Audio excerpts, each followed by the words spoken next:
ঢাকা ও আশপাশে গ্যাসের চাপ বাড়লেও কাটেনি সংকট, সরকারের বিরুদ্ধে হঠকারিতার অভিযোগ নাহিদ ইসলাম। বাংলাদেশে আল কায়েদার ঘাঁটি গড়া সংক্রান্ত জাতিসংঘের রিপোর্ট অনুমান নির্ভর বললেন স্বরাষ্ট্রমন্ত্রী। সময় লাগবে আইন শৃঙ্খলা উন্নতিতে। এজিউম করেছে, অনুমান করেছে যে এরকম হতে পারে, তো অনুমান নির্ভর কোনো রিপোর্টের উপর আমরা অ্যাকশন করতে পারি না। জুলাইয়ে মানবতা বিরোধী অপরাধে ওবায়দুল কাদের আরাফাত সহ 7 জনের মামলার যুক্তিতর্ক শেষ, যে কোনো দিন রায় ঘোষণা ট্রাইব্যুনাল। এসএসসির খাতা পুনর্মূল্যায়নে আবেদনের হিড়িক, হিমশিম অবস্থা বোর্ডগুলোর, নীতিমালা পরিবর্তনের কথা জানালেন শিক্ষামন্ত্রী। এতক্ষণ শুনছিলেন সংবাদ শিরোনাম, এখন শুনবেন বিস্তারিত। জুলাই গণঅভ্যুত্থানে মানবতা বিরোধী অপরাধে আওয়ামী লীগের সাধারণ সম্পাদক ওবায়দুল কাদের, বাহাউদ্দিন নাসিম, মোহাম্মদ আলী আরাফাত সহ 7 জনের মামলার রায় যে কোনো দিন ঘোষণা করবেন ট্রাইব্যুনাল। সোমবার প্রসিকিউশন ও আসামি পক্ষের আইনজীবীদের যুক্তিতর্ক শেষ হয়। প্রসিকিউশন জানায় তাদের বিরুদ্ধে মানবতা বিরোধী অপরাধ প্রমাণে যথেষ্ট তথ্য প্রমাণ উপস্থাপন করা হয়েছে আদালতে। জুলাইয়ে মানবতা বিরোধী অপরাধে আওয়ামী লীগের সাধারণ সম্পাদক ওবায়দুল কাদের, বাহাউদ্দিন নাসিম, মোহাম্মদ আলী আরাফাত, যুবলীগ ও ছাত্রলীগের সভাপতি সাধারণ সম্পাদকের বিরুদ্ধে বিচার শুরু হয় চলতি বছরের 17 ফেব্রুয়ারি। তাদের বিরুদ্ধে সাক্ষ্য দেন শহীদ পরিবার, আহত জুলাই যোদ্ধা, চিকিৎসক সহ 28 জন। লিখিত জবানবন্দি দেন শরীফ ওসমান হাদিও। সাক্ষীদের জবানবন্দি ও আসামি পক্ষের জেরার পর শুরু হয় যুক্তিতর্ক। টানা সপ্তাহ খানেকের বেশি সময় আন্দোলনের নানা তথ্য উপাত্ত উপস্থাপন করে প্রসিকিউশন। পাশাপাশি ওবায়দুল কাদেরের সঙ্গে শেখ হাসিনা, আসাদুজ্জামান খান কামাল, মোহাম্মদ আলী আরাফাত, হাসান মাহমুদ, তৎকালীন ডিবি প্রধান হারুন সহ 14 জনের সাথে ফোনালাপ উপস্থাপন করা হয়। ফোনালাপগুলোতে আন্দোলন দমন, ইন্টারনেট ও টেলিভিশন সম্প্রচার বন্ধ সহ নানা তথ্য উপাত্ত উঠে আসে। সোমবার আনুষ্ঠানিকভাবে যুক্তিতর্ক উপস্থাপন শেষ করেছে প্রসিকিউশন ও রাষ্ট্রনিযুক্ত আসামি পক্ষ। পরে এই মামলায় যে কোনো দিন রায় ঘোষণা করা হবে বলে জানায় ট্রাইব্যুনাল। ওবায়দুল কাদের সহ যে 7 জন, তাদের বিরুদ্ধে ট্রাইব্যুনালে পর্যাপ্ত সাক্ষ্য প্রমাণ উপস্থাপন করা হয়েছে এবং আমরা বিশ্বাস করি যে তারা যে অপরাধ করেছে সেই অপরাধের দায় তাদেরকে নিতে হবে এবং সেখানে ট্রাইব্যুনাল তাদেরকে সর্বোচ্চ শাস্তি দিবেন বলে আমরা প্রত্যাশা করি। এই মামলায় ওবায়দুল কাদের সহ 7 আসামি পলাতক। কোনো ভিডিওতে দেখা যায়নি যে আমার এই 4 জন আসামি কেউ কোনো শিক্ষার্থীদের পেটাচ্ছে। কোনো ভিডিওতে পরশ, ইনান, সাদ্দাম, যারা ভিকটিম হয়েছে তারা কেউই আমার আসামি আরাফাত বা কি বলে ওবায়দুল কাদের, বাহাউদ্দিন নাসিমকে জড়িত করে কোনো সাক্ষ্য দেয়নি যে তারা গুলি করেছে, তারা মেরেছে, তারা হত্যা করেছে। এদিকে জুলাই গণঅভ্যুত্থানের সময় বিভিন্ন গণমাধ্যমে উস্কানিমূলক বক্তব্য দেওয়ার পরিপ্রেক্ষিতে সাংবাদিক শ্যামল দত্ত, মোজাম্মেল হক বাবু, ফারজানা রূপাকে ট্রাইব্যুনালে 24 আগস্ট হাজির করার নির্দেশ দিয়েছেন আদালত।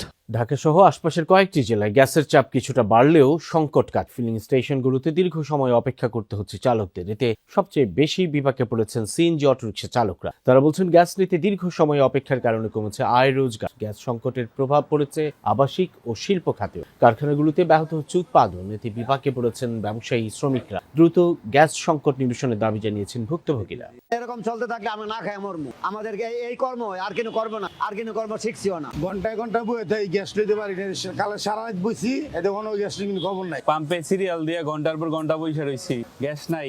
যাত্রী নিয়ে গেলে মাঝপথে গ্যাসের জন্য গাড়ি বন্ধ হয়ে যায়। জ্বালানি সংকট নিয়ে সরকারের সর্বোচ্চ পর্যায় থেকে হঠকারিতা করা হচ্ছে বলে অভিযোগ করেছেন এনসিপি আহ্বায়ক ও বিরোধী দলীয় চিফ হুইপ নাহিদ ইসলাম। সাংবাদিকদের সাথে এক মতবিনিময়ে সরকারের নানা সমালোচনা করেন এনসিপি নেতারা।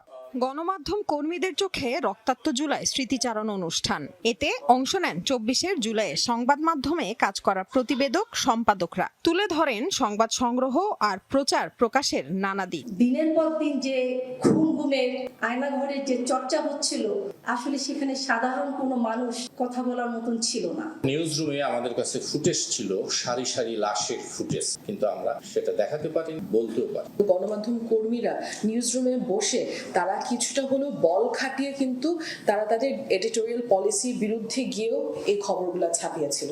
গণমাধ্যমের উন্নয়নে, সংস্কারে, নতুন গণমাধ্যম প্রতিষ্ঠান তৈরিতে অনেক সুযোগ ছিল, কিন্তু তাদের কেউ নিত্য নতুন রাজনৈতিক তত্ত্ব উৎপাদনে অনেক বেশি ব্যস্ত ছিল। বাংলাদেশের জার্নালিজম যদি টিকে থাকে, বাংলাদেশের গণতন্ত্র টিকে থাকে।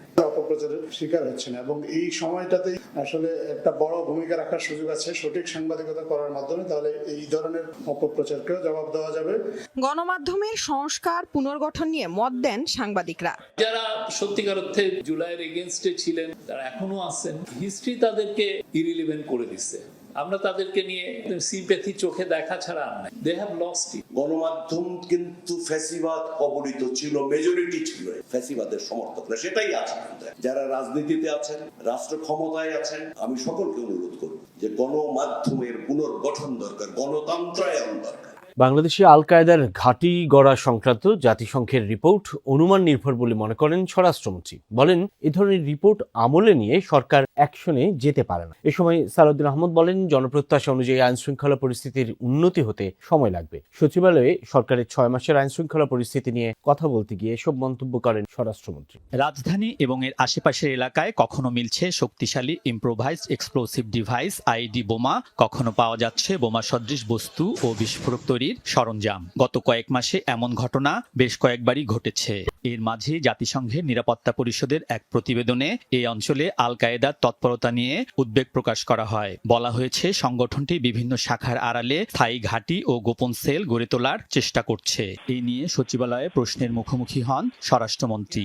জানান, জাতিসংঘের প্রতিবেদন পড়ে দেখেননি তিনি, অনুমান নির্ভর কিছু পর্যবেক্ষণ আছে বলে জেনেছেন। আমরা এগুলো আমলে নিচ্ছি না, রিপোর্টও এখনো পড়িনি। তাছাড়া আমি যতটুকু শুনেছি পত্রিকান্তরে, সেটা ওখানে বলা হয়েছে যে তারা একটা এজিউম করেছে, অনুমান করেছে যে এরকম হতে পারে। তো অনুমান নির্ভর কোনো রিপোর্টের উপর আমরা তো অ্যাকশন করতে পারি না। স্বরাষ্ট্রমন্ত্রীর কাছে প্রশ্ন ছিল সরকারের 6 মাসের আইন শৃঙ্খলা পরিস্থিতি নিয়ে। দাবি করেন, আগের তুলনায় পরিস্থিতি উন্নতির দিকে। আমরা আইন শৃঙ্খলা পরিস্থিতি উন্নত করতে পেরেছি, তবে জনপ্রত্যাশা অনুযায়ী উন্নীতকরণের জন্য আরো সময় লাগবে। আমাদের এখন মাত্র 6 মাস পার হলো, এর মধ্যে আমরা অনেক সংস্কার কাজ করেছি এবং আইন শৃঙ্খলা রক্ষাকারী বাহিনীর প্রশংসনীয় বিভিন্ন উদ্যোগ আপনারা দেখতে পেয়েছেন। এই সময় স্বরাষ্ট্রমন্ত্রী বিভিন্ন ক্ষেত্রে 180 দিনে সরকারের সফলতাগুলো তুলে ধরেন। 180 দিনের মধ্যে সরকারের বাস্তবায়িত এবং যেগুলো শুরু করেছে ইনিশিয়েটিভ অনেক কর্মসূচি, এগুলো প্রশংসিত হয়েছে। এসএসসি ও সমমানের ফলাফলের পর হিড়িক পড়েছে খাতা পুনর্মূল্যায়নের আবেদনে। এখন পর্যন্ত 13 লাখের বেশি আবেদন করেছেন পরীক্ষার্থীরা। এত বিপুল সংখ্যক খাতা নতুন নিয়মে যাচাই করতে গিয়ে হিমশিম অবস্থা বোর্ডগুলোর। শিক্ষামন্ত্রী বলেছেন, পুনর্মূল্যায়নের জন্য ভবিষ্যতে হবে নতুন নীতিমালা, তাতে সুযোগ থাকবে না ইচ্ছে মতো আবেদন। 19 বছরে সর্বনিম্ন পাশের রেকর্ডের পর খাতা পুনর্মূল্যায়নের আবেদনেও নতুন রেকর্ড। অকৃতকার্য ও আশানুরূপ ফল না পাওয়া শিক্ষার্থীরা পুনরায় তাদের খাতা মূল্যায়ন চান। এর আগে শুধু খাতায় দেওয়া নম্বরের যোগফল যাচাই করা যেত। এবার প্রশ্নের উত্তরে কম বা বেশি নম্বর দেয়া হলো কিনা সেটিও দেখা যাচ্ছে। সোমবার পর্যন্ত 13 লাখের বেশি আবেদন পড়েছে। শুধু ঢাকা শিক্ষা বোর্ডে আবেদন পড়েছে প্রায় 3.5 লাখ। প্রতিপত্র বা বিষয়ে আবেদনের জন্য শিক্ষার্থীদের গুনতে হচ্ছে 150 টাকা। দেখে মনে হচ্ছে যে সকলেই খাতা মূল্যায়ন করতে চায়। শিক্ষামন্ত্রী জানিয়েছেন, শুধু ফেইল করা শিক্ষার্থীরাই নয়, জিপিএ 5